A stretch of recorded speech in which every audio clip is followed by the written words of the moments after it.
Assalamualaikum warahmatullahi wabarakatuh.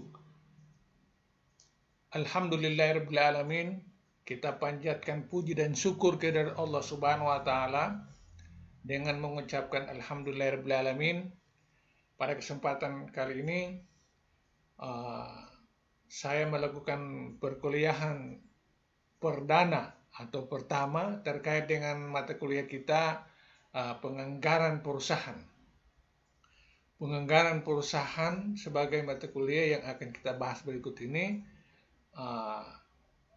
diawali dengan pemahaman tentang beberapa konsep terkait dengan penganggaran itu sendiri, kemudian akan kita lanjutkan pembahasan lebih mengarah kepada secara mendalam terkait dengan penganggaran itu sendiri pada kesempatan-kesempatan berikut.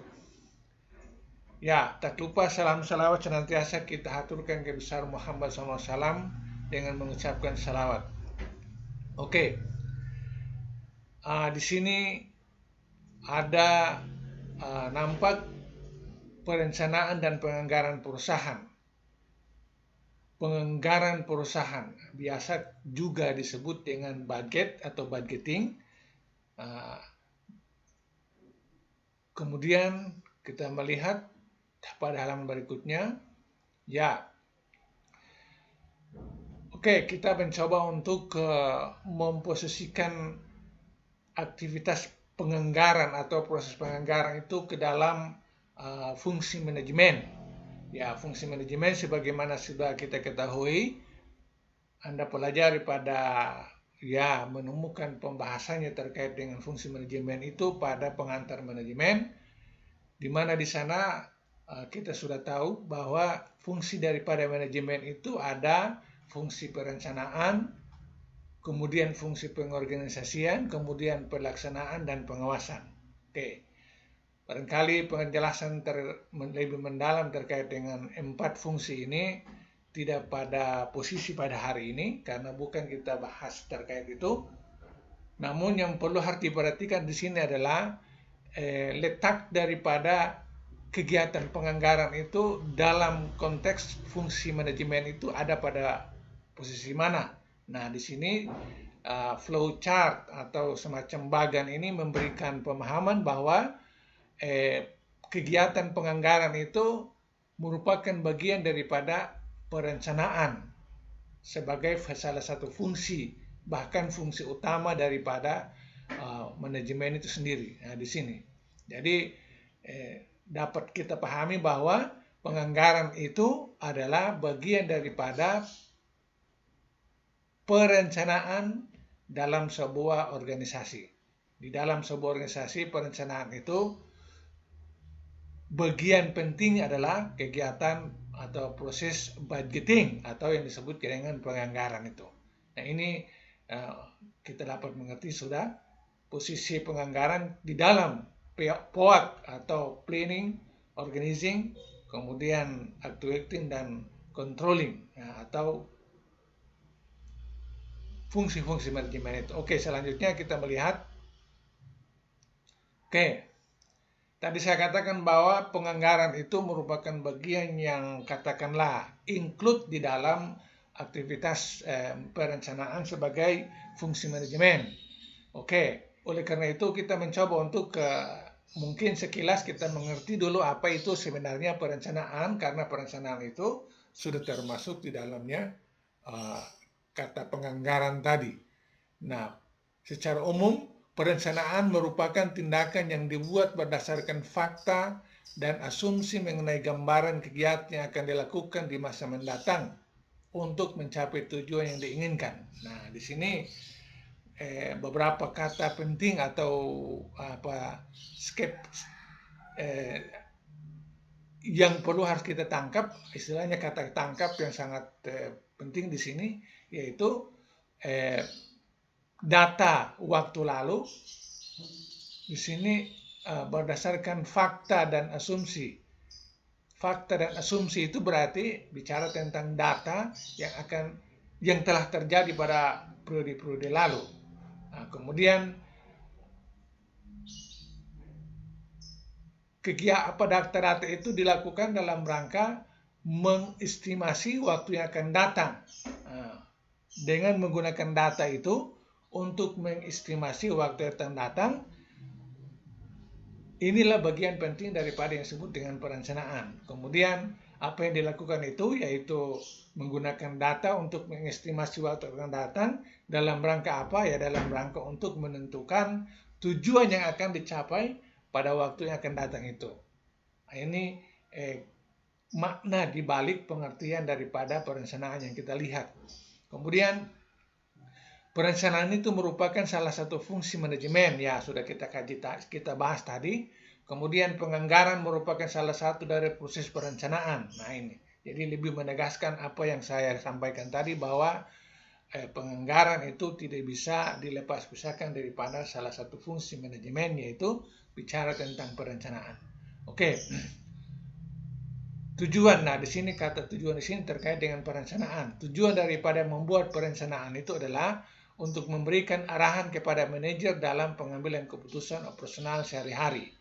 Nah, jadi boleh dikata bahwa tujuan perencanaan terhitung di dalamnya tujuan penganggaran itu adalah dalam rangka untuk memberikan arah kepada seluruh manajer-manajer baik level atas, level menengah, ataupun level bawah dalam rangka pengambilan keputusan operasional. Nah, keputusan teknis, yaitu ada keputusan dalam arti keputusan strategis, juga ada keputusan teknis. Nah, keputusan teknis itu lebih kepada aktivitas sehari-hari yang dilakukan. Nah, di sini kata operasional sehari-hari. Nah, ini para manajer dalam rangka mengambil keputusan itu dibantu dengan adanya perencanaan yang include di dalamnya itu ada anggaran itu atau penganggaran itu. Oke.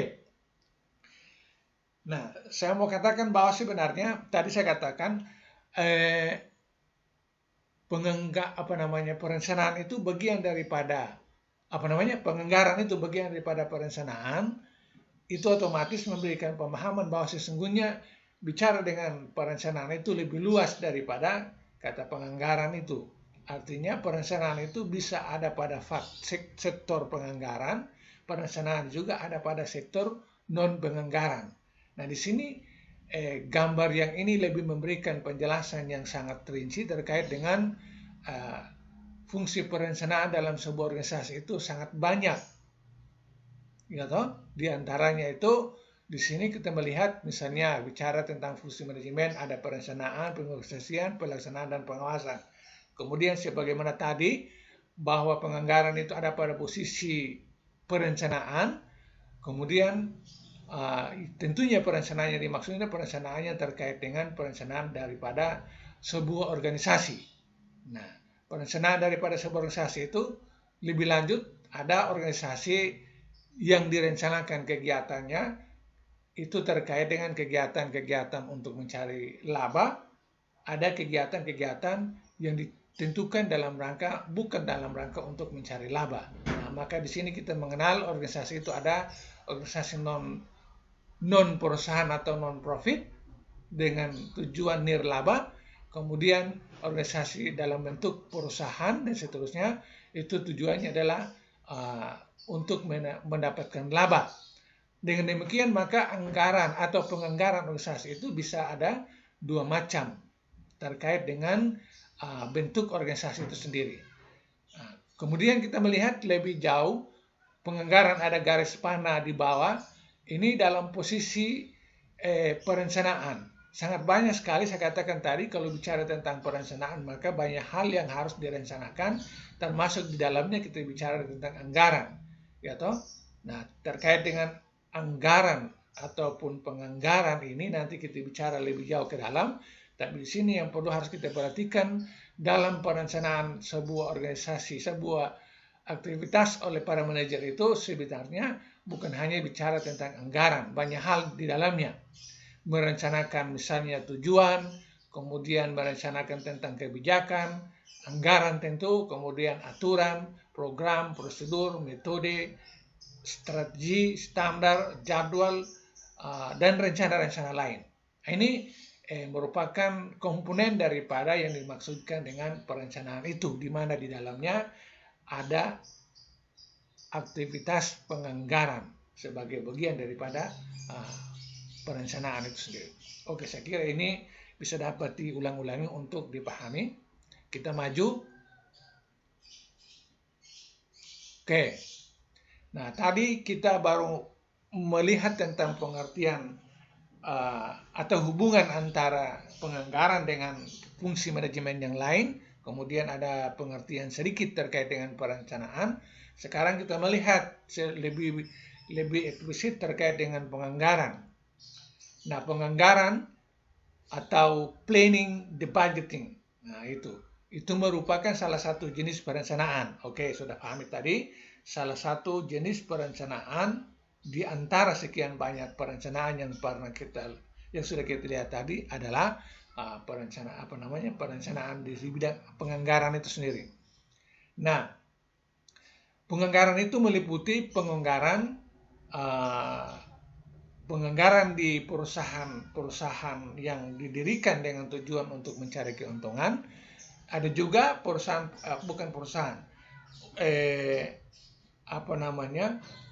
organisasi-organisasi yang didirikan tapi tidak punya tujuan untuk mencari laba atau disebut dengan nirlaba, itu juga melakukan aktivitas yang disebut dengan perencanaan di bidang penganggaran. Nah, jadi dapat ditekankan di sini, penganggaran semata-mata bukan hanya menjadi kebutuhan daripada organisasi untuk mencari keuntungan, tetapi kebutuhan juga bagi organisasi dengan tujuan bukan mencari keuntungan. Karena ya tadi sempat kita katakan bahwa penganggaran merupakan bagian daripada perencanaan yang akan menjadi tuntunan atau pedoman bagi para manajer dalam rangka mengambil keputusan-keputusan. Nah, dalam hal ini bicara manajer itu untuk perusahaan, tetapi untuk misalnya kepengurusan pada organisasi-organisasi yang bukan mencari keuntungan, itu juga ada proses kepemimpinan di sana, proses bukan kepemimpinan tapi pengaturan dan operasional di sana. Tentunya ada para eksekutif itu juga membutuhkan yang disebut dengan penganggaran itu dalam rangka merencanakan keuangan mereka. Oke. Kita melihat di sini ada penganggaran non perusahaan. Penganggaran non perusahaan atau penganggaran nirlaba atau not profit budgeting. Nah, ini sudah jelas, kita mengambil contoh itu banyak sekali, misalnya yang bukan perusahaan lalu kemudian dia menggunakan penganggaran tetapi bukan dalam rangka mencari keuntungan, banyak ya, seperti lembaga pendidikan, kemudian yayasan, kemudian organisasi-organisasi profesi, misalnya kepemudaan, kemudian kemahasiswaan, kemudian organisasi kemasyarakatan dan seterusnya, LSM dan seterusnya. Itu juga mereka dalam rangka melaksanakan aktivitas operasionalnya, mereka membutuhkan perencanaan juga. Dalam hal ini di dalamnya adalah bicara juga tentang penganggaran. Nah, ini contohnya. Itu contohnya. Kemudian yang berikut, penganggaran untuk organisasi yang tidak bertujuan untuk mencari laba. Bukan contoh, sebenarnya penjelasan pendek terkait dengan yang di atas. Penganggaran untuk organisasi yang tidak bertujuan untuk mencari laba. Ini penjelasan singkat, tetapi saya sudah menjelaskan contohnya juga tadi terkait dengan penganggaran non perusahaan ini. Kemudian yang berikut, penganggaran terkait dengan perusahaan. Penganggaran organisasi yang bertujuan untuk mencari laba. Ya, penganggaran perusahaan adalah penganggaran yang memang didesain dalam rangka perusahaan itu untuk mempedomani anggaran itu dalam rangka mencari keuntungan. Kemudian penganggaran perusahaan berarti menjelaskan, menghitung dan menyusun anggaran perusahaan. Ya, di dalam sebuah rancang anggaran sebuah perusahaan, tentunya di sana ada penjelasan-penjelasan terkait dengan misalnya aktivitas yang nanti dilakukan, kemudian ada penghitungan di sini tentunya menggunakan pendekatan matematik, statistik. Dalam hal ini misalnya dari sisi nominal, keuangan dan seterusnya dibutuhkan pada tiap-tiap bagian atau sub-sub penganggaran itu jelas. Kemudian menyusun anggaran perusahaan. Barangkali lebih mudah dipahami dalam artian penganggaran perusahaan berarti menjelaskan, menghitung dan menyusun anggaran perusahaan. Misalnya biasanya dibuat dalam bentuk misalnya satu kerangka tabel yang di dalamnya ada kolom terkait dengan misalnya nomor, kemudian ada kolom berikut terkait dengan kegiatan yang akan dilakukan, kemudian kolom berikut terkait dengan nominalnya, dan seterusnya. Kolom berikut bicara tentang misalnya target atau keterangan. Biasanya dalam sebuah tabel bisa memuatkan ini semua, memuatkan tentang keterangannya atau penjelasannya terkait uang itu untuk diapakan, kemudian hitungan uang jumlahnya dan seterusnya. Kemudian anggaran perusahaan hanya menampilkan bentuk dari anggaran perusahaan. Ya, anggaran perusahaan hanya menampilkan bentuk dari anggaran perusahaan.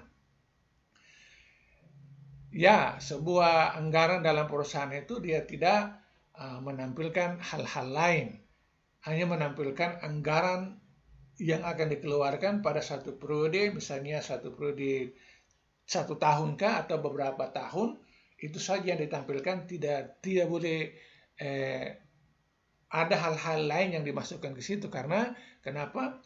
Ya, karena memang penganggaran sebagai sebuah perencanaan itu akan menjadi pedoman pelaksanaan, sehingga apa yang dituangkan di situ apa yang nanti dilaksanakan.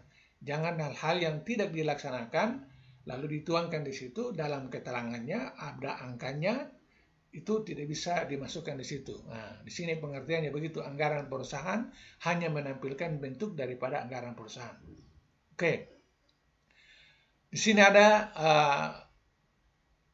gambar penganggaran, kemudian menghasilkan anggaran, kemudian penganggaran itu adalah proses, kemudian anggaran itu adalah hasil. Artinya proses penyusunan anggaran itu, penganggaran disebut dengan penganggaran. Proses penyusunan ada penelitiannya, kemudian menggunakan data, kemudian mengolah, kemudian mengestimasi, memforecast tentang seluruh kebutuhan yang dijelaskan, kemudian dengan angka-angkanya. Begitu semua sudah jadi, maka ditetapkan menjadi anggaran. Nah, boleh dikata bahwa di sini kata penganggaran itu adalah bicara tentang rencananya di bidang keuangan, sedangkan anggaran adalah jumlah yang telah ditetapkan untuk siap di kick off atau dijalankan. Nah, jadi mungkin gambar di sini memberikan pemahaman kayak gitu. Penganggaran adalah proses penyusunan rencana-rencana di bidang keuangan tadi, kemudian hasilnya itu berupa anggaran. Nah, anggaran kalau definisinya adalah setiap sejumlah uang yang memang sudah dialokasikan siap untuk digunakan dalam rangka sesuatu kegiatan atau aktivitas atau satu transaksi, maka itu disebut sebagai anggaran. Kalau uang atau nominal itu belum diperuntukkan untuk sesuatu aktivitas, maka tidak boleh disebut sebagai penganggaran. Nah, itu barangkali mungkin disebut sebagai uang kas. Uang kas itu pengertiannya uang yang masih bebas. Sementara penganggaran adalah uang yang sudah dianggarkan untuk seluruh kegiatan yang sudah dipos-poskan melalui proses penganggaran tadi, sehingga dia tidak bisa digunakan untuk hal lain lagi. Nah, ini mungkin terkait juga dengan pengertian di atas ini. Anggaran perusahaan hanya menampilkan bentuk dari anggaran perusahaan. Oke, lebih lanjut. Ini barangkali untuk mempertegas pengertian anggaran seperti yang barusan saya jelaskan. Apa itu anggaran? Anggaran atau budget adalah rencana tertulis mengenai kegiatan suatu organisasi yang dinyatakan secara kuantitatif untuk jangka waktu tertentu dan umumnya dinyatakan dalam satuan uang. Selain itu dapat juga dinyatakan dalam satuan barang dan jasa. Nah, itu. Jadi apa yang diproses tadi sebagai penganggaran bagian daripada perencanaan itu ketika hasilnya itu disebut sebagai anggaran. Dan karena kenapa? Ya, misalnya dari sisi jumlah angka uangnya itu sudah ditetapkan untuk suatu kegiatan, proyek atau transaksi tertentu. Tidak boleh lagi untuk hal-hal lain sejumlah uang itu. Ya toh, kalau uang itu tidak ditetapkan untuk kegiatan tertentu, maka uang itu dalam istilah misalnya kita belajar akuntansi 2, kita bicara tentang pengertian kas. Kas itu mengandung makna bahwa itu adalah uang yang masih bebas. Artinya belum dianggarkan untuk suatu kegiatan, maka dia disebut masih berupa kas. Tetapi kalau dia sudah dianggarkan menjadi menjadi biaya untuk sebuah kegiatan, maka itu disebut dengan anggaran. Nah, itu barangkali ya pengertian atau pemahaman terkait dengan bicara anggaran dan anggaran. Saya membandingkan dengan pengertian kas dalam hal ini. Kas itu uang tunai yang bebas. Uang tunai yang bebas belum terikat dengan sebuah rencana. Oke. Di sini kita akan melihat lebih jauh terkait dengan faktor-faktor yang mempengaruhi penyusunan anggaran, atau penyusunan anggaran. Nah, di dalam proses penyusunan anggaran perusahaan ataupun tadi non perusahaan, tentunya para penyusun atau mungkin disebut dengan tim anggaran, tentunya mereka akan memperhatikan berbagai hal. Nah, berbagai hal itu di sini kita sebut sebagai faktor-faktor yang mempengaruhi penyusunan anggaran. Nah, ini kita bagi ke dalam 2 kategori besar, yaitu faktor internal atau faktor-faktor intern, kemudian ada faktor eksternal atau faktor ekstern.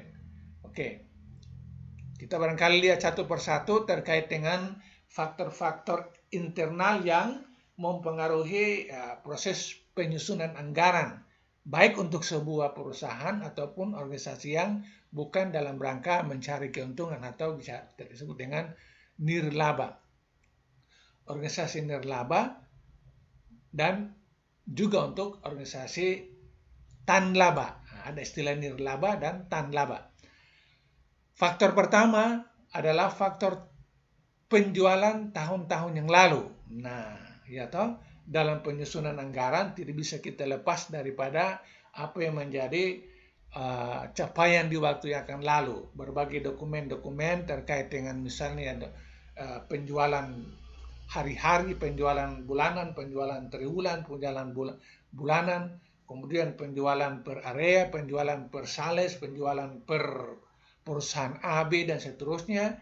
Itu data yang ada pada laporan-laporan penjualan kah, laporan keuangan kah, itu menjadi bagian yang sangat penting dalam rangka sebagai data dalam rangka proses pengambilan keputusan, dalam hal ini proses penyusunan anggaran. Kemudian yang kedua adalah kebijaksanaan perusahaan yang berhubungan dengan masalah harga jual, syarat pembayaran barang yang dijual, pemilihan saluran distribusi, dan sebagainya. Nah, kebijakan-kebijakan ini, tentunya kebijakan itu berarti terkait dengan kedudukan daripada para manajer, itu berarti kebijakan itu biasanya dari atas. Nah, kebijakan yang dari atas dalam hal ini top manajemen itu juga menjadi pertimbangan dalam rangka penyusunan anggaran sebuah perusahaan ataupun sebuah organisasi. Ya toh? Nah, di sini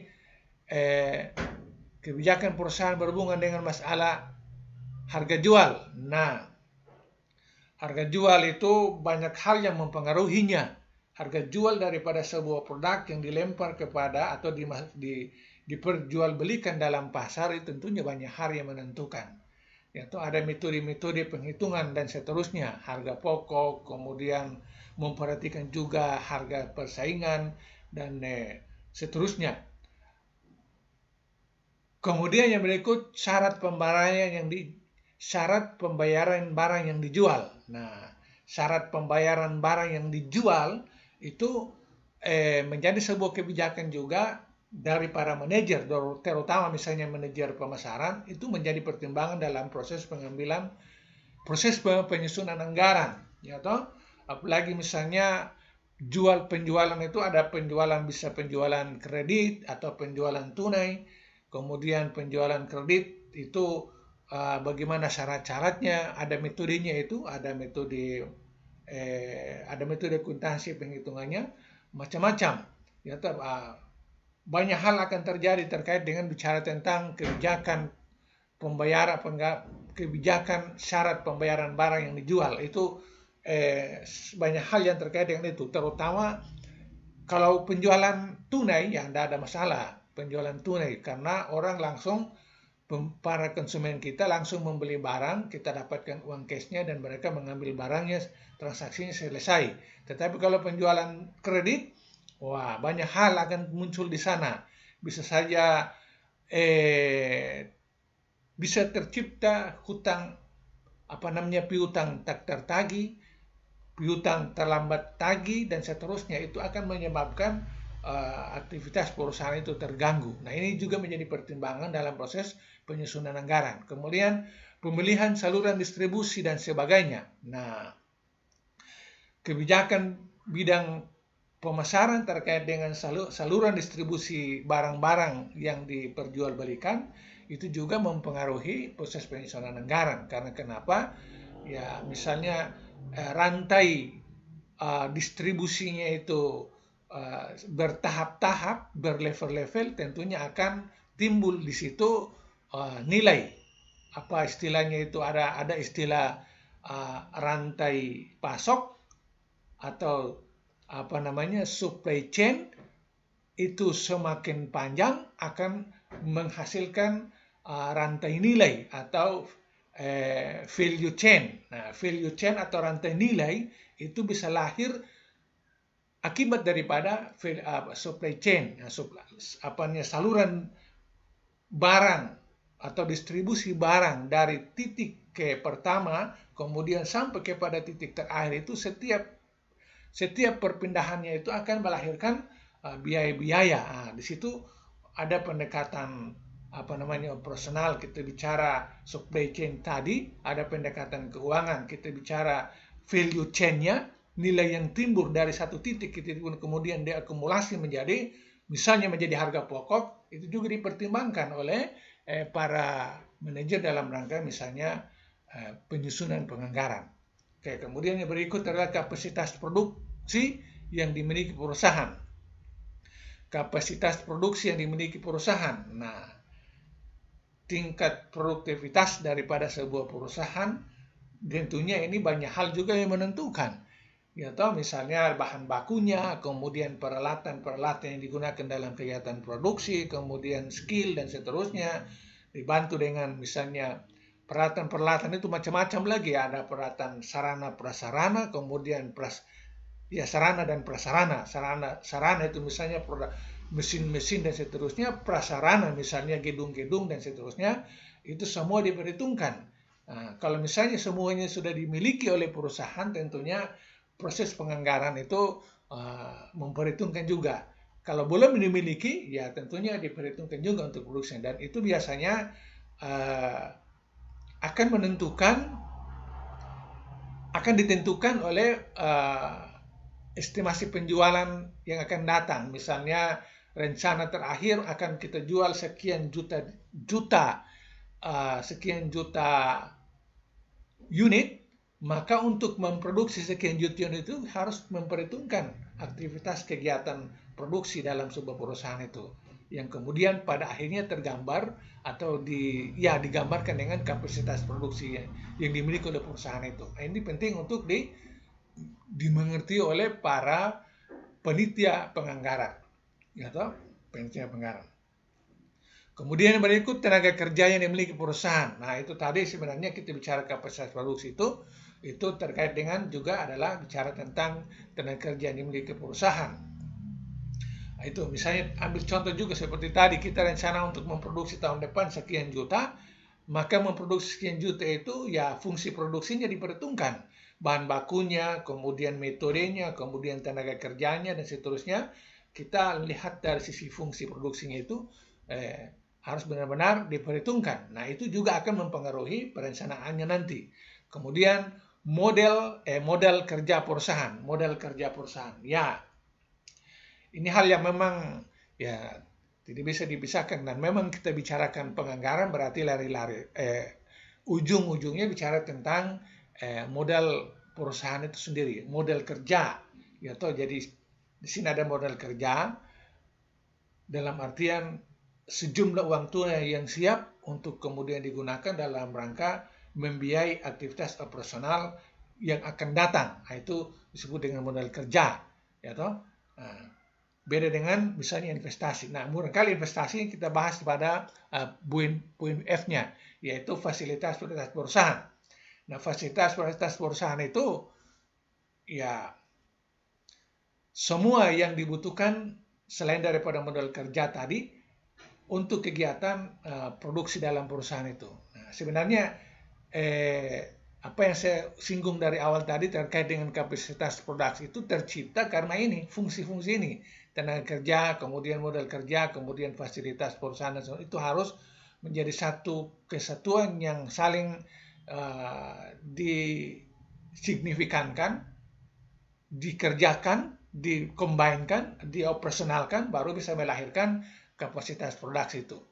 Nah, kemudian yang terakhir terkait dengan faktor internal yang mempengaruhi penyusunan anggaran ini, yaitu kebijaksanaan perusahaan yang berkaitan dengan pelaksanaan fungsi-fungsi perusahaan, baik di bidang pemasaran, produksi, pembelanjaan, administrasi maupun personalnya. Nah, ini barangkali lebih terkait dengan hal-hal yang sifatnya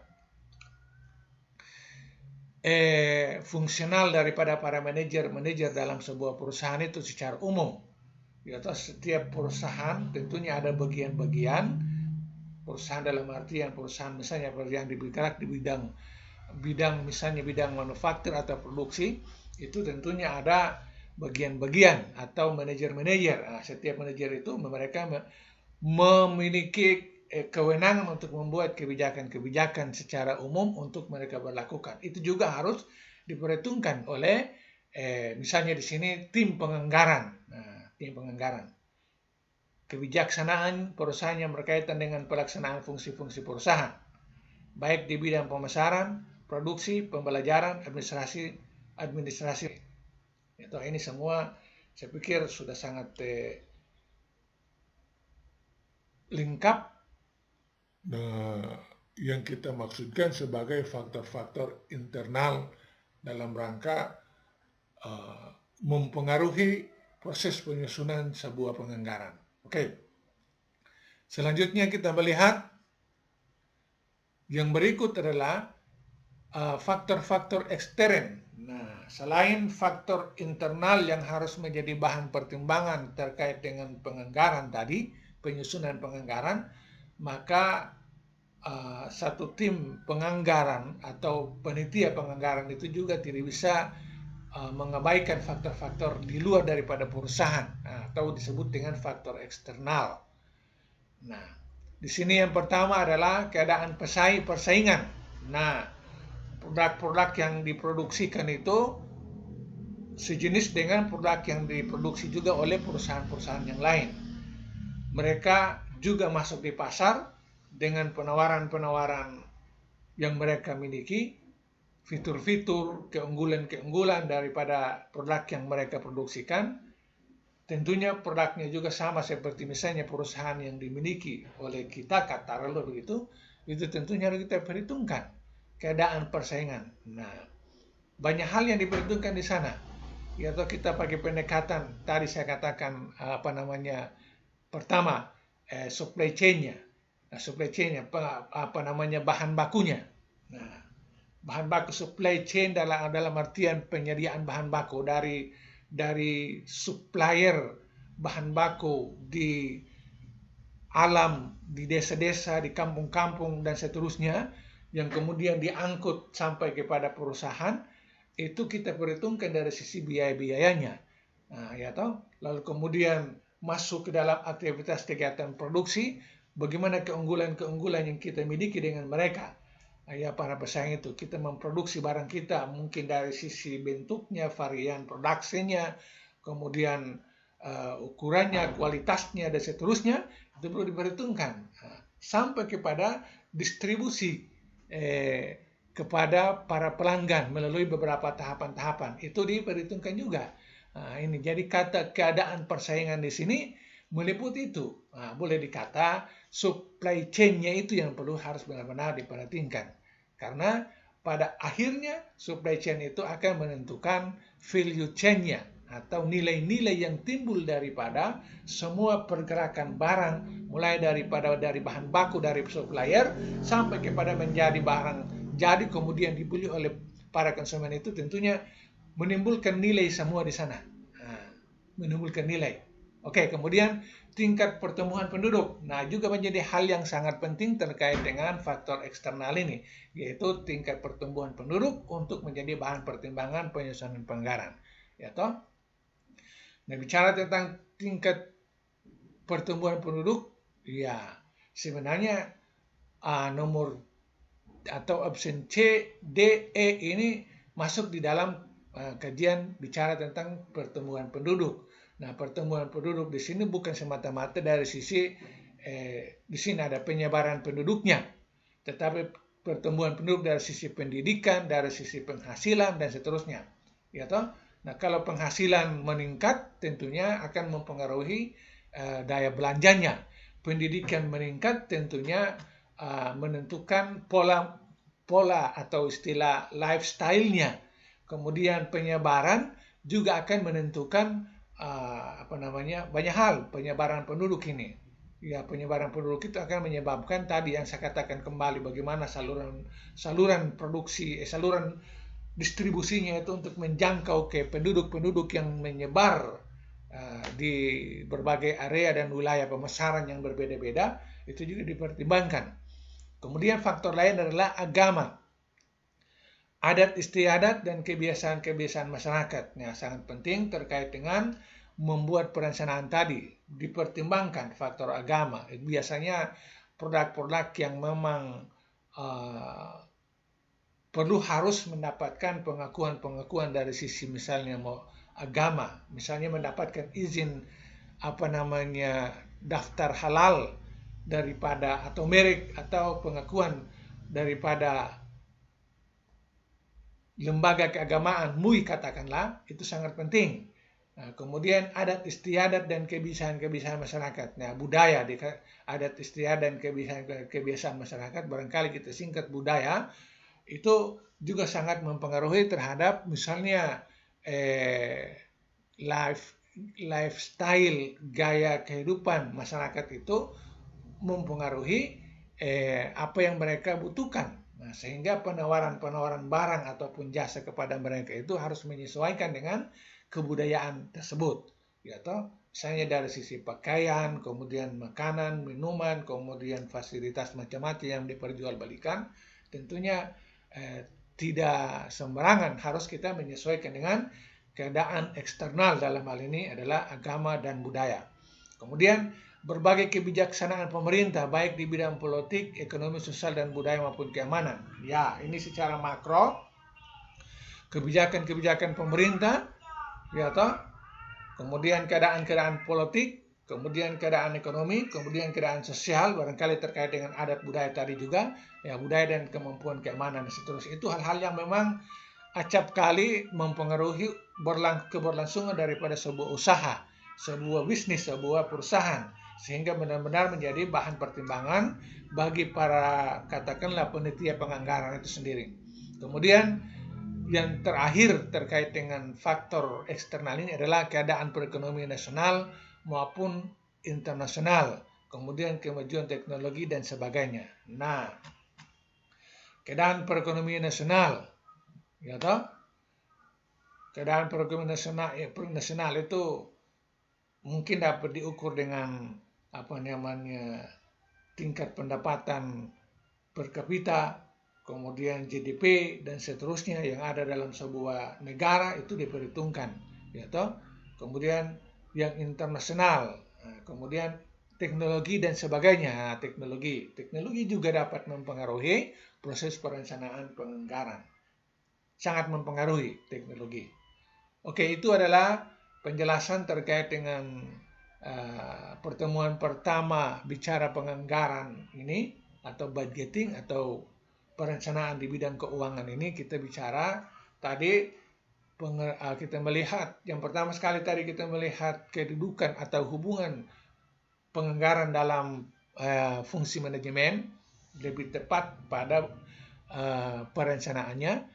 Kemudian kita melihat pengertian sekilas terkait dengan perencanaan. Kemudian kita melihat sekilas juga terkait dengan kegunaan daripada penganggaran itu untuk perusahaan mencari keuntungan, perusahaan yang memang didirikan untuk mendapatkan laba, ataupun organisasi yang tidak bertujuan untuk mendapatkan laba atau biasa disebut dengan organisasi nirlaba. Organisasi tan laba dan organisasi nirlaba. Kemudian yang terakhir yang barusan kita bahas adalah ada faktor-faktor yang harus dipertimbangkan dalam rangka penyusunan penganggaran itu, baik yang secara internal yang tadi kita bahas di sini, ataupun faktor-faktor eksternal yang juga sudah kita bahas. Oke, saya kira ini adalah video awal terkait dengan mata kuliah ini. Saya berharap bisa dapat dibaca, dipahami, boleh mendengar secara langsung di linknya ataupun download, kemudian memahami apa yang kita bahas ini. Saya akhiri dengan mengucapkan banyak terima kasih. Wallahu muwaffiq ila aqwamit thariq, wabillahi taufiq wal hidayah. Wassalamualaikum warahmatullahi wabarakatuh.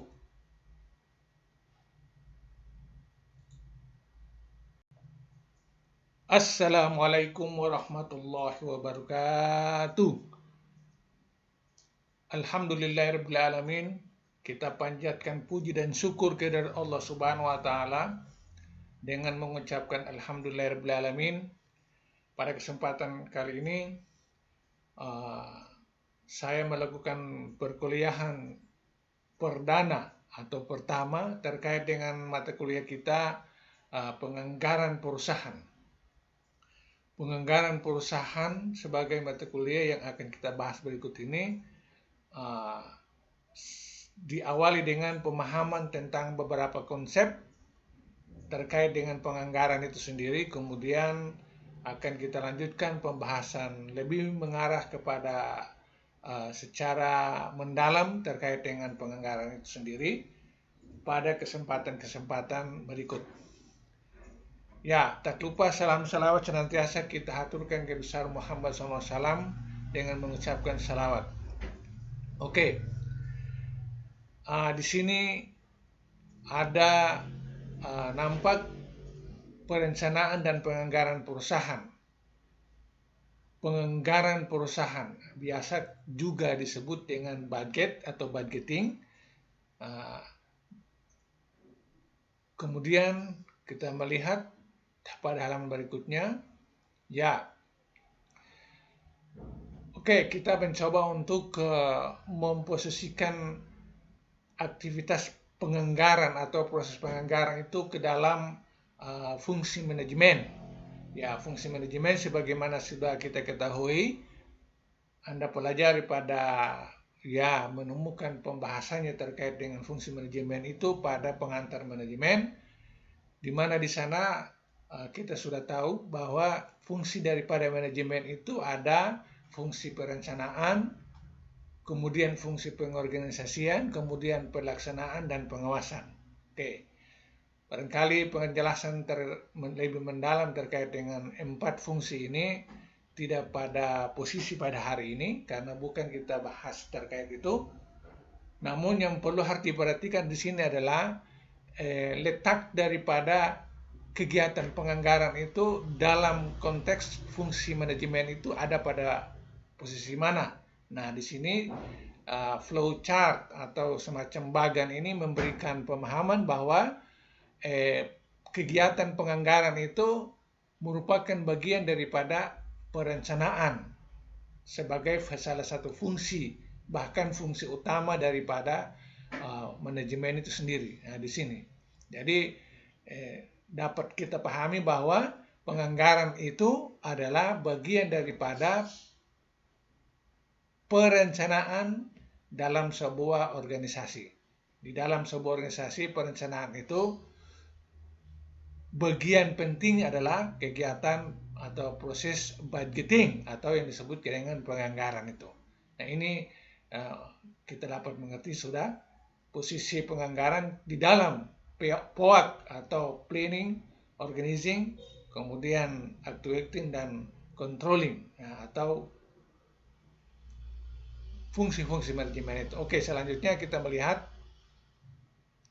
Oke, tadi saya katakan bahwa penganggaran itu merupakan bagian yang katakanlah include di dalam aktivitas perencanaan sebagai fungsi manajemen. Oke, oleh karena itu kita mencoba untuk mungkin sekilas kita mengerti dulu apa itu sebenarnya perencanaan, karena perencanaan itu sudah termasuk di dalamnya kata penganggaran tadi. Nah, secara umum perencanaan merupakan tindakan yang dibuat berdasarkan fakta dan asumsi mengenai gambaran kegiatan yang akan dilakukan di masa mendatang untuk mencapai tujuan yang diinginkan. Nah, di sini beberapa kata penting atau yang perlu harus kita tangkap, istilahnya kata tangkap yang sangat penting di sini, yaitu data waktu lalu. Di sini berdasarkan fakta dan asumsi. Fakta dan asumsi itu berarti bicara tentang data yang telah terjadi pada periode-periode lalu. Nah, kemudian data-data itu dilakukan dalam rangka mengestimasi waktu yang akan datang. Dengan menggunakan data itu untuk mengestimasi waktu yang akan datang, inilah bagian penting daripada yang disebut dengan perencanaan. Kemudian apa yang dilakukan itu yaitu menggunakan data untuk mengestimasi waktu yang akan datang dalam rangka apa? Ya dalam rangka untuk menentukan tujuan yang akan dicapai pada waktu yang akan datang itu. Nah, ini makna dibalik pengertian daripada perencanaan yang kita lihat. Kemudian perencanaan itu merupakan salah satu fungsi manajemen, ya sudah kita bahas tadi. Kemudian penganggaran merupakan salah satu dari proses perencanaan. Nah ini, jadi lebih menegaskan apa yang saya sampaikan tadi bahwa penganggaran itu tidak bisa dilepas-pisahkan daripada salah satu fungsi manajemen, yaitu bicara tentang perencanaan. Oke. Tujuan, nah di sini kata tujuan di sini terkait dengan perencanaan. Tujuan daripada membuat perencanaan itu adalah untuk memberikan arahan kepada manajer dalam pengambilan keputusan operasional sehari-hari. Ya, jadi boleh dikata bahwa tujuan perencanaan terhitung di dalamnya tujuan penganggaran itu adalah dalam rangka untuk memberikan arah kepada seluruh manajer-manajer baik level atas, level menengah, ataupun level bawah dalam rangka pengambilan keputusan operasional. Nah, keputusan teknis, yaitu ada keputusan dalam arti keputusan strategis, juga ada keputusan teknis. Nah, keputusan teknis itu lebih kepada aktivitas sehari-hari yang dilakukan. Nah, di sini kata operasional sehari-hari. Nah, ini para manajer dalam rangka mengambil keputusan itu dibantu dengan adanya perencanaan yang include di dalamnya itu ada anggaran itu atau penganggaran itu. Oke. Nah, saya mau katakan bahwa sebenarnya tadi saya katakan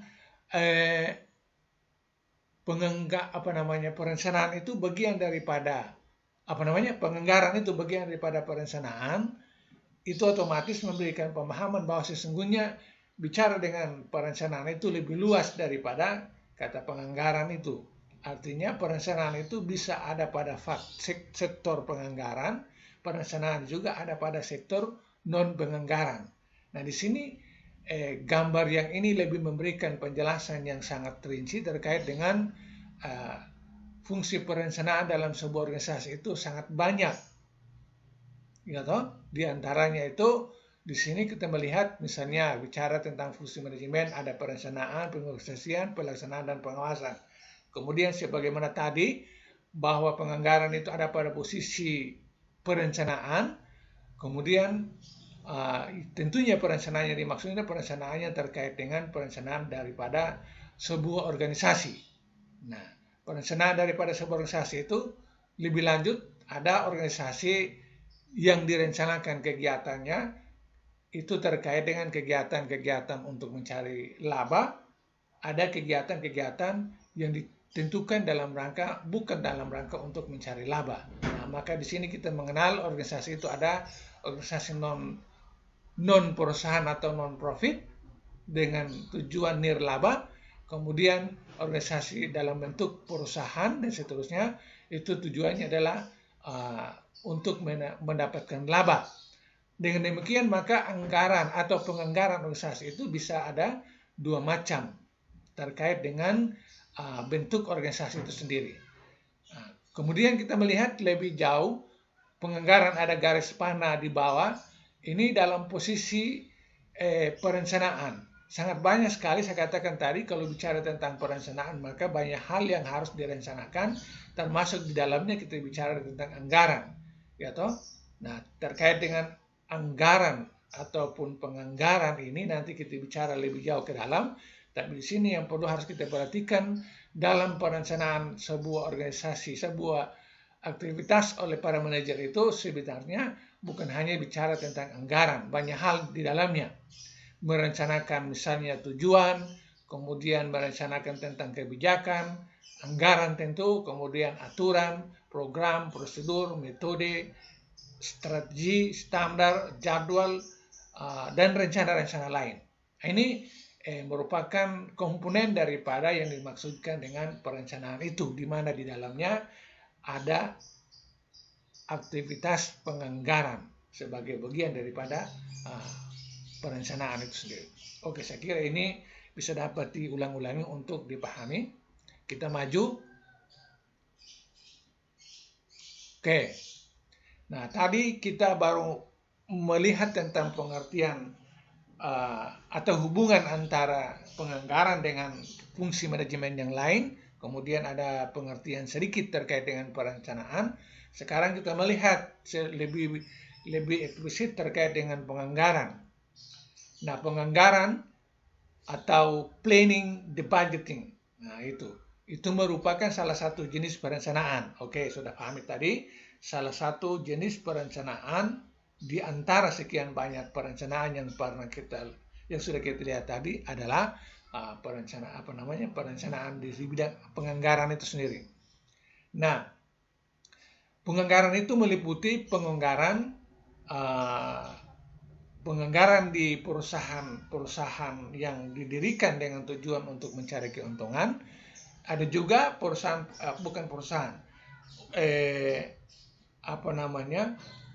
organisasi-organisasi yang didirikan tapi tidak punya tujuan untuk mencari laba atau disebut dengan nirlaba, itu juga melakukan aktivitas yang disebut dengan perencanaan di bidang penganggaran. Nah, jadi dapat ditekankan di sini penganggaran semata-mata bukan hanya menjadi kebutuhan daripada organisasi untuk mencari keuntungan, tetapi kebutuhan juga bagi organisasi dengan tujuan bukan mencari keuntungan. Karena ya tadi sempat kita katakan bahwa penganggaran merupakan bagian daripada perencanaan yang akan menjadi tuntunan atau pedoman bagi para manajer dalam rangka mengambil keputusan-keputusan. Nah, dalam hal ini bicara manajer itu untuk perusahaan, tetapi untuk misalnya kepengurusan pada organisasi-organisasi yang bukan mencari keuntungan, itu juga ada proses kepemimpinan di sana, bukan kepemimpinan tapi pengaturan dan operasional di sana. Tentunya ada para eksekutif itu juga membutuhkan yang disebut dengan penganggaran itu dalam rangka merencanakan keuangan mereka. Oke. Kita melihat di sini ada penganggaran non perusahaan.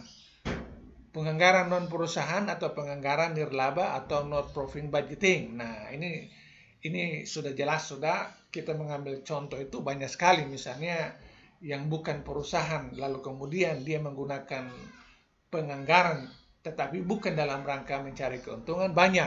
ya seperti lembaga pendidikan, kemudian yayasan, kemudian organisasi-organisasi profesi, misalnya kepemudaan, kemudian kemahasiswaan, kemudian organisasi kemasyarakatan dan seterusnya, LSM dan seterusnya.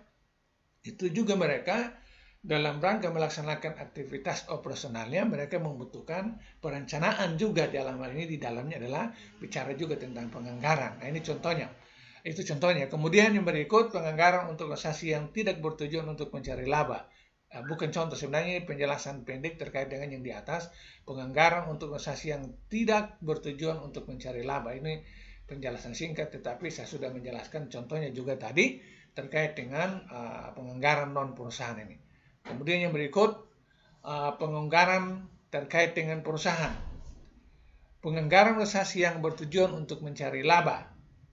Ya, penganggaran perusahaan adalah penganggaran yang memang didesain dalam rangka perusahaan itu untuk mempedomani anggaran itu dalam rangka mencari keuntungan. Kemudian penganggaran perusahaan berarti menjelaskan, menghitung dan menyusun anggaran perusahaan.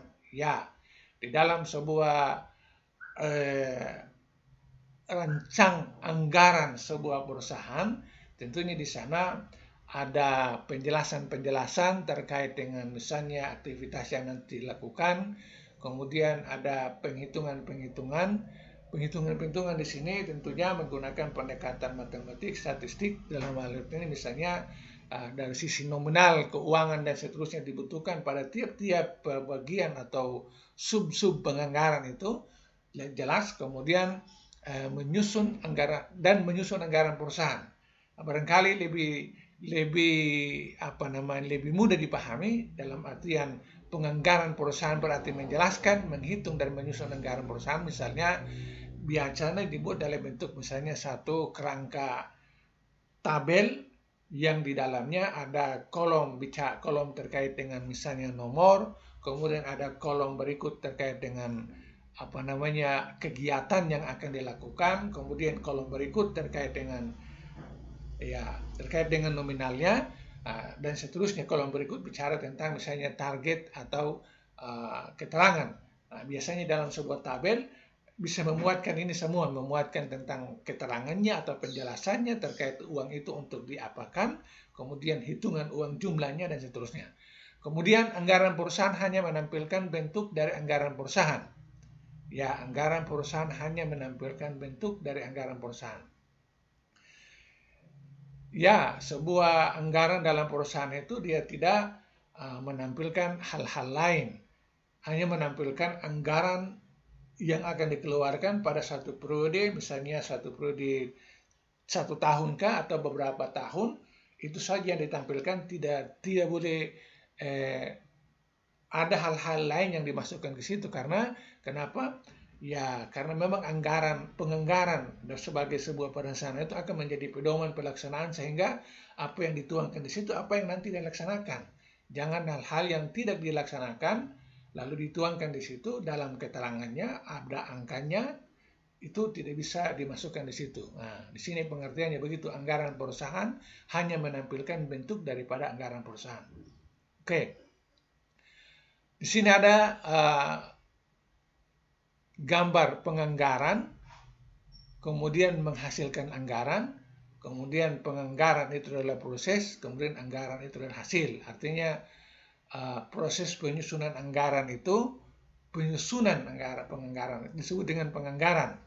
Proses penyusunan ada penelitiannya, kemudian menggunakan data, kemudian mengolah, kemudian mengestimasi, memforecast tentang seluruh kebutuhan yang dijelaskan, kemudian dengan angka-angkanya. Begitu semua sudah jadi, maka ditetapkan menjadi anggaran. Nah, boleh dikata bahwa di sini kata penganggaran itu adalah bicara tentang rencananya di bidang keuangan, sedangkan anggaran adalah jumlah yang telah ditetapkan untuk siap di kick off atau dijalankan. Nah, jadi mungkin gambar di sini memberikan pemahaman kayak begitu. Penganggaran adalah proses penyusunan rencana-rencana di bidang keuangan tadi, kemudian hasilnya itu berupa anggaran. Nah, anggaran kalau definisinya adalah setiap sejumlah uang yang memang sudah dialokasikan siap untuk digunakan dalam rangka sesuatu kegiatan atau aktivitas atau satu transaksi, maka itu disebut sebagai anggaran. Kalau uang atau nominal itu belum diperuntukkan untuk sesuatu aktivitas, maka tidak boleh disebut sebagai penganggaran. Nah, itu barangkali mungkin disebut sebagai uang kas.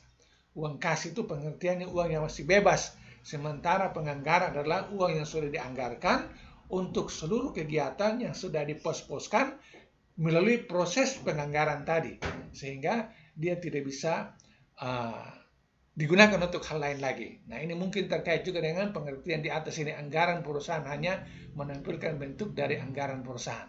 Oke, lebih lanjut. Ini barangkali untuk mempertegas pengertian anggaran seperti yang barusan saya jelaskan. Apa itu anggaran? Anggaran atau budget adalah rencana tertulis mengenai kegiatan suatu organisasi yang dinyatakan secara kuantitatif untuk jangka waktu tertentu dan umumnya dinyatakan dalam satuan uang. Selain itu dapat juga dinyatakan dalam satuan barang dan jasa. Nah, itu. Jadi apa yang diproses tadi sebagai penganggaran bagian daripada perencanaan itu ketika hasilnya itu disebut sebagai anggaran. Dan karena kenapa? Ya, misalnya dari sisi jumlah angka uangnya itu sudah ditetapkan untuk suatu kegiatan, proyek atau transaksi tertentu. Tidak boleh lagi untuk hal-hal lain sejumlah uang itu. Ya, kalau uang itu tidak ditetapkan untuk kegiatan tertentu, maka uang itu dalam istilah, misalnya kita belajar akuntansi 2, kita bicara tentang pengertian kas. Kas itu mengandung makna bahwa itu adalah uang yang masih bebas, artinya belum dianggarkan untuk suatu kegiatan, maka dia disebut masih berupa kas. Tetapi kalau dia sudah dianggarkan menjadi menjadi biaya untuk sebuah kegiatan, maka itu disebut dengan anggaran. Nah, itu barangkali ya pengertian atau pemahaman terkait dengan bicara anggaran dan anggaran. Saya membandingkan dengan pengertian kas dalam hal ini. Kas itu uang tunai yang bebas. Uang tunai yang bebas belum terikat dengan sebuah rencana. Oke, di sini kita akan melihat lebih jauh terkait dengan faktor-faktor yang mempengaruhi penyusunan anggaran, yaitu penyusunan anggaran. Nah, di dalam proses penyusunan anggaran perusahaan ataupun tadi non perusahaan, tentunya para penyusun atau mungkin disebut dengan tim anggaran, tentunya mereka akan memperhatikan berbagai hal. Nah, berbagai hal itu di sini kita sebut sebagai faktor-faktor yang mempengaruhi penyusunan anggaran. Nah, ini kita bagi ke dalam 2 kategori besar, yaitu faktor internal atau faktor-faktor intern, kemudian ada faktor eksternal atau faktor ekstern.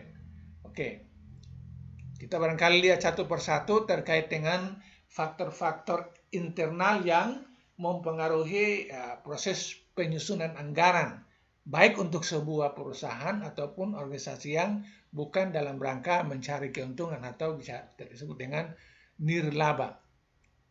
Organisasi nirlaba dan juga untuk organisasi tanlaba. Ada istilah nirlaba dan tanlaba. Faktor pertama adalah faktor penjualan tahun-tahun yang lalu. Nah, ya toh, dalam penyusunan anggaran tidak bisa kita lepas daripada apa yang menjadi capaian di waktu yang akan lalu. Berbagai dokumen-dokumen terkait dengan misalnya penjualan hari-hari, penjualan bulanan, penjualan triwulan, penjualan bulanan, kemudian penjualan per area, penjualan per sales, penjualan per perusahaan A, B, dan seterusnya. Itu data yang ada pada laporan-laporan penjualan kah, laporan keuangan kah, itu menjadi bagian yang sangat penting dalam rangka sebagai data dalam rangka proses pengambilan keputusan, dalam hal ini proses penyusunan anggaran. Kemudian yang kedua adalah kebijaksanaan perusahaan yang berhubungan dengan masalah harga jual, syarat pembayaran barang yang dijual, pemilihan saluran distribusi dan sebagainya. Nah, kebijakan-kebijakan ini tentunya kebijakan itu berarti terkait dengan kedudukan daripada para manajer, itu berarti kebijakan itu biasanya dari atas.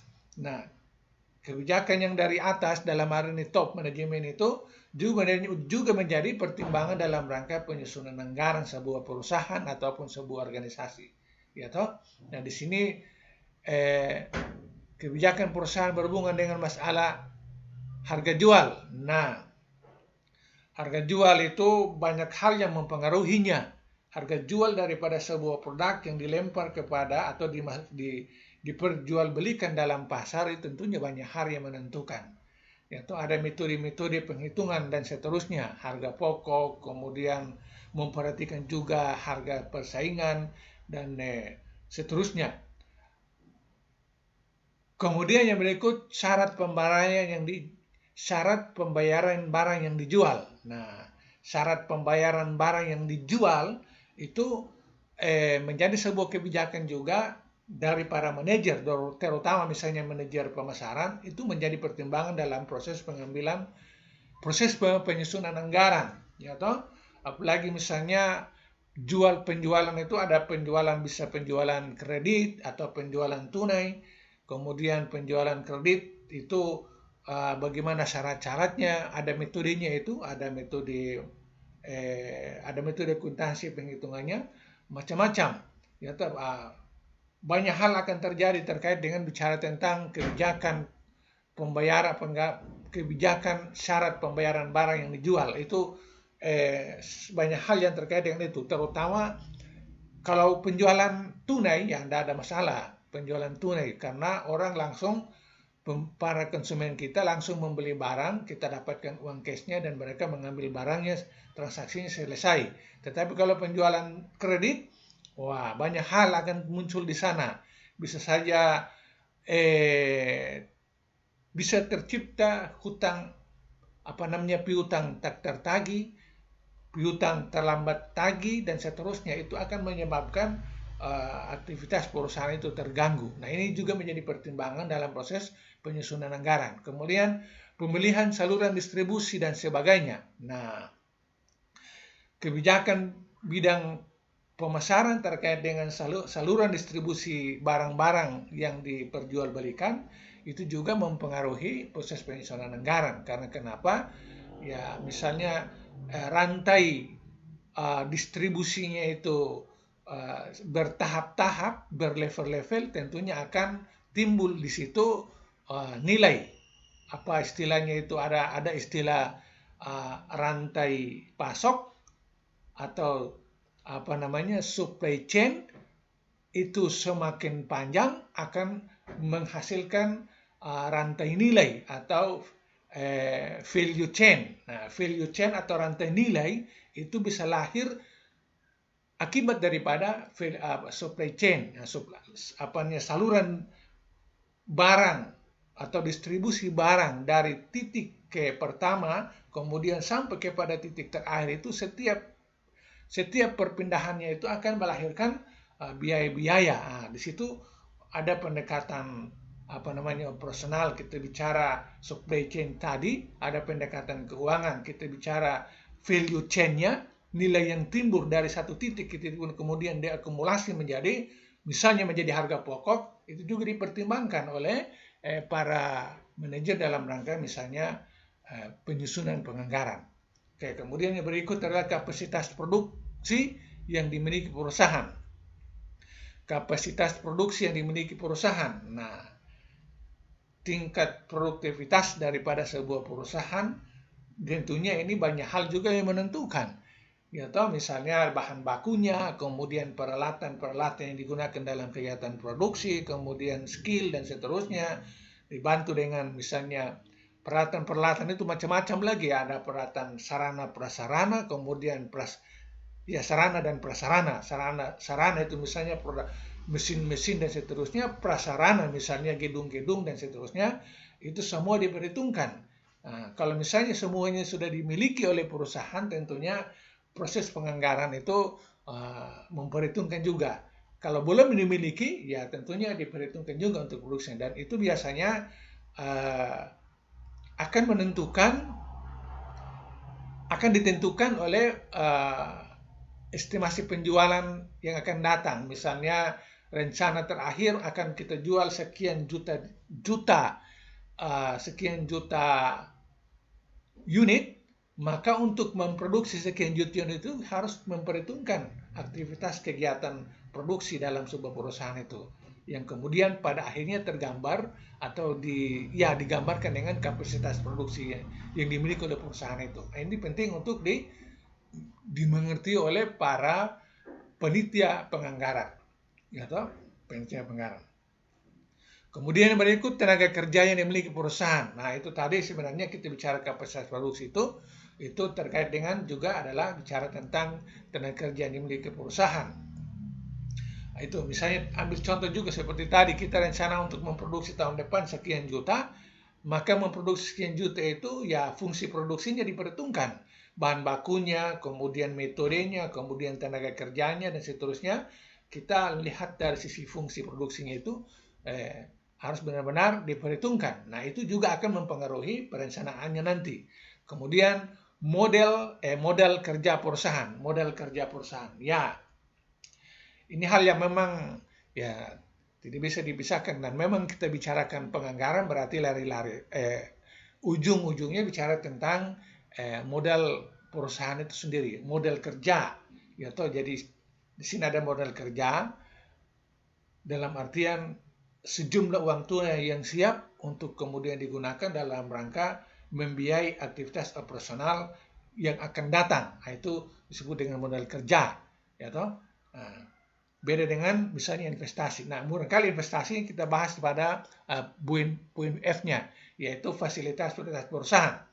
Nah, fasilitas perusahaan itu ya semua yang dibutuhkan selain daripada modal kerja tadi untuk kegiatan produksi dalam perusahaan itu. Nah, sebenarnya apa yang saya singgung dari awal tadi terkait dengan kapasitas produksi itu tercipta karena ini, fungsi-fungsi ini.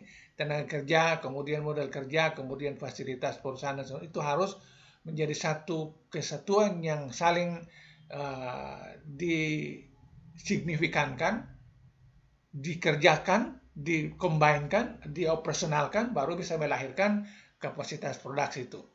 Nah, kemudian yang terakhir terkait dengan faktor internal yang mempengaruhi penyusunan anggaran ini, yaitu kebijaksanaan perusahaan yang berkaitan dengan pelaksanaan fungsi-fungsi perusahaan, baik di bidang pemasaran, produksi, pembelanjaan, administrasi maupun personalnya. Nah, ini barangkali lebih terkait dengan hal-hal yang sifatnya fungsional daripada para manajer dalam sebuah perusahaan itu secara umum. Setiap perusahaan tentunya ada bagian-bagian perusahaan, dalam artian perusahaan misalnya yang bergerak di bidang misalnya bidang manufaktur atau produksi, itu tentunya ada bagian-bagian atau manajer-manajer. Nah, setiap manajer itu mereka memiliki kewenangan untuk membuat kebijakan-kebijakan secara umum untuk mereka berlakukan. Itu juga harus diperhitungkan oleh misalnya di sini tim penganggaran. Nah, tim penganggaran. Kebijaksanaan perusahaan yang berkaitan dengan pelaksanaan fungsi-fungsi perusahaan, baik di bidang pemasaran, produksi, pembelajaran, administrasi. Ini semua saya pikir sudah sangat lengkap. Nah, yang kita maksudkan sebagai faktor-faktor internal dalam rangka mempengaruhi proses penyusunan sebuah penganggaran. Oke.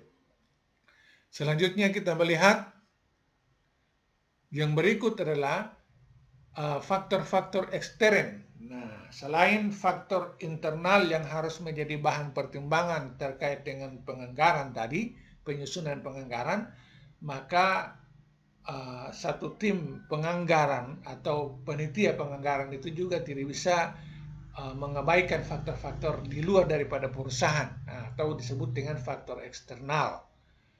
Nah, di sini yang pertama adalah keadaan persaingan. Nah, produk-produk yang diproduksikan itu sejenis dengan produk yang diproduksi juga oleh perusahaan-perusahaan yang lain. Mereka juga masuk di pasar dengan penawaran-penawaran yang mereka miliki, fitur-fitur, keunggulan-keunggulan daripada produk yang mereka produksikan. Tentunya produknya juga sama seperti misalnya perusahaan yang dimiliki oleh kita, katakanlah begitu, itu tentunya harus kita perhitungkan keadaan persaingan. Nah, banyak hal yang diperhitungkan di sana. Ya, atau kita pakai pendekatan tadi saya katakan pertama supply chain-nya. Nah, supply chain-nya bahan bakunya. Nah, bahan baku supply chain dalam artian penyediaan bahan baku dari supplier bahan baku di alam, di desa-desa, di kampung-kampung dan seterusnya, yang kemudian diangkut sampai kepada perusahaan, itu kita perhitungkan dari sisi biaya-biayanya. Nah, ya toh, lalu kemudian masuk ke dalam aktivitas kegiatan produksi, bagaimana keunggulan-keunggulan yang kita miliki dengan mereka. Ya, para pesaing itu kita memproduksi barang kita mungkin dari sisi bentuknya, varian produksinya, kemudian ukurannya, kualitasnya dan seterusnya, itu perlu diperhitungkan sampai kepada distribusi kepada para pelanggan melalui beberapa tahapan-tahapan, itu diperhitungkan juga. Nah, ini jadi keadaan persaingan di sini meliputi itu. Nah, boleh dikata supply chain-nya itu yang harus benar-benar diperhatikan. Karena pada akhirnya supply chain itu akan menentukan value chain-nya atau nilai-nilai yang timbul daripada semua pergerakan barang, mulai dari bahan baku dari supplier sampai kepada menjadi barang jadi kemudian dibeli oleh para konsumen, itu tentunya menimbulkan nilai semua di sana. Nah, menimbulkan nilai. Oke, kemudian tingkat pertumbuhan penduduk. Nah, juga menjadi hal yang sangat penting terkait dengan faktor eksternal ini, yaitu tingkat pertumbuhan penduduk untuk menjadi bahan pertimbangan penyusunan anggaran. Ya toh? Nah, bicara tentang tingkat pertumbuhan penduduk, ya sebenarnya nomor atau option C, D, E ini masuk di dalam kajian bicara tentang pertumbuhan penduduk. Nah, pertumbuhan penduduk di sini bukan semata-mata dari sisi di sini ada penyebaran penduduknya, tetapi pertumbuhan penduduk dari sisi pendidikan, dari sisi penghasilan dan seterusnya. Ya toh? Nah, kalau penghasilan meningkat tentunya akan mempengaruhi daya belanjanya. Pendidikan meningkat tentunya menentukan pola atau istilah lifestyle-nya. Kemudian penyebaran juga akan menentukan banyak hal, penyebaran penduduk ini. Ya, penyebaran penduduk itu akan menyebabkan tadi yang saya katakan kembali, bagaimana saluran produksi, saluran distribusinya itu untuk menjangkau ke penduduk-penduduk yang menyebar di berbagai area dan wilayah pemasaran yang berbeda-beda, itu juga dipertimbangkan. Kemudian faktor lain adalah agama, adat istiadat dan kebiasaan-kebiasaan masyarakat. Nah, sangat penting terkait dengan membuat perencanaan tadi, dipertimbangkan faktor agama. Biasanya produk-produk yang memang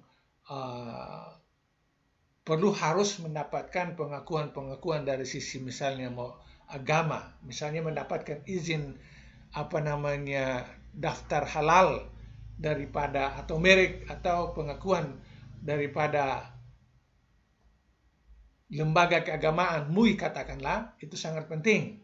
Nah, kemudian adat istiadat dan kebiasaan-kebiasaan masyarakat. Nah, budaya, adat istiadat dan kebiasaan masyarakat, barangkali kita singkat budaya, itu juga sangat mempengaruhi terhadap misalnya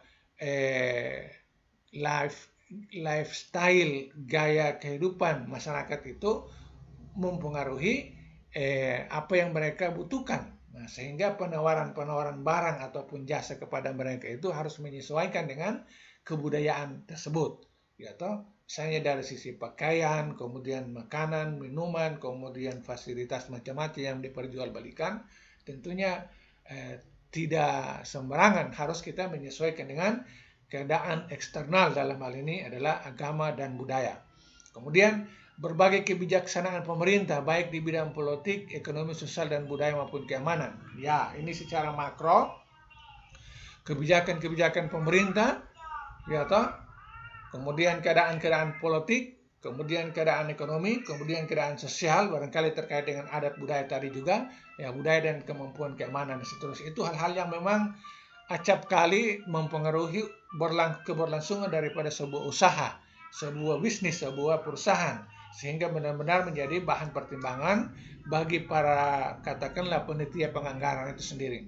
Kemudian yang terakhir terkait dengan faktor eksternal ini adalah keadaan perekonomian nasional maupun internasional, kemudian kemajuan teknologi dan sebagainya. Nah, keadaan perekonomian nasional, ya toh, keadaan perekonomian nasional itu mungkin dapat diukur dengan tingkat pendapatan per kapita, kemudian GDP dan seterusnya yang ada dalam sebuah negara itu diperhitungkan, ya toh. Kemudian yang internasional, kemudian teknologi dan sebagainya. Teknologi juga dapat mempengaruhi proses perencanaan penganggaran, sangat mempengaruhi teknologi. Oke, itu adalah penjelasan terkait dengan pertemuan pertama bicara penganggaran ini atau budgeting atau perencanaan di bidang keuangan ini. Kita bicara tadi, kita melihat yang pertama sekali tadi kita melihat kedudukan atau hubungan penganggaran dalam fungsi manajemen, lebih tepat pada perencanaannya. Kemudian kita melihat pengertian sekilas terkait dengan perencanaan. Kemudian kita melihat sekilas juga terkait dengan kegunaan daripada penganggaran itu untuk perusahaan mencari keuntungan, perusahaan yang memang didirikan untuk mendapatkan laba, ataupun organisasi yang tidak bertujuan untuk mendapatkan laba atau biasa disebut dengan organisasi nirlaba. Organisasi tan laba dan organisasi nirlaba. Kemudian yang terakhir yang barusan kita bahas adalah ada faktor-faktor yang harus dipertimbangkan dalam rangka penyusunan penganggaran itu, baik yang secara internal yang tadi kita bahas di sini, ataupun faktor-faktor eksternal yang juga sudah kita bahas. Oke, saya kira ini adalah video awal terkait dengan mata kuliah ini. Saya berharap bisa dapat dibaca, dipahami, boleh mendengar secara langsung di linknya ataupun download, kemudian memahami apa yang kita bahas ini. Saya akhiri dengan mengucapkan banyak terima kasih. Wallahu muwaffiq ila aqwamit thariq, wabillahi taufiq wal hidayah. Wassalamualaikum warahmatullahi wabarakatuh.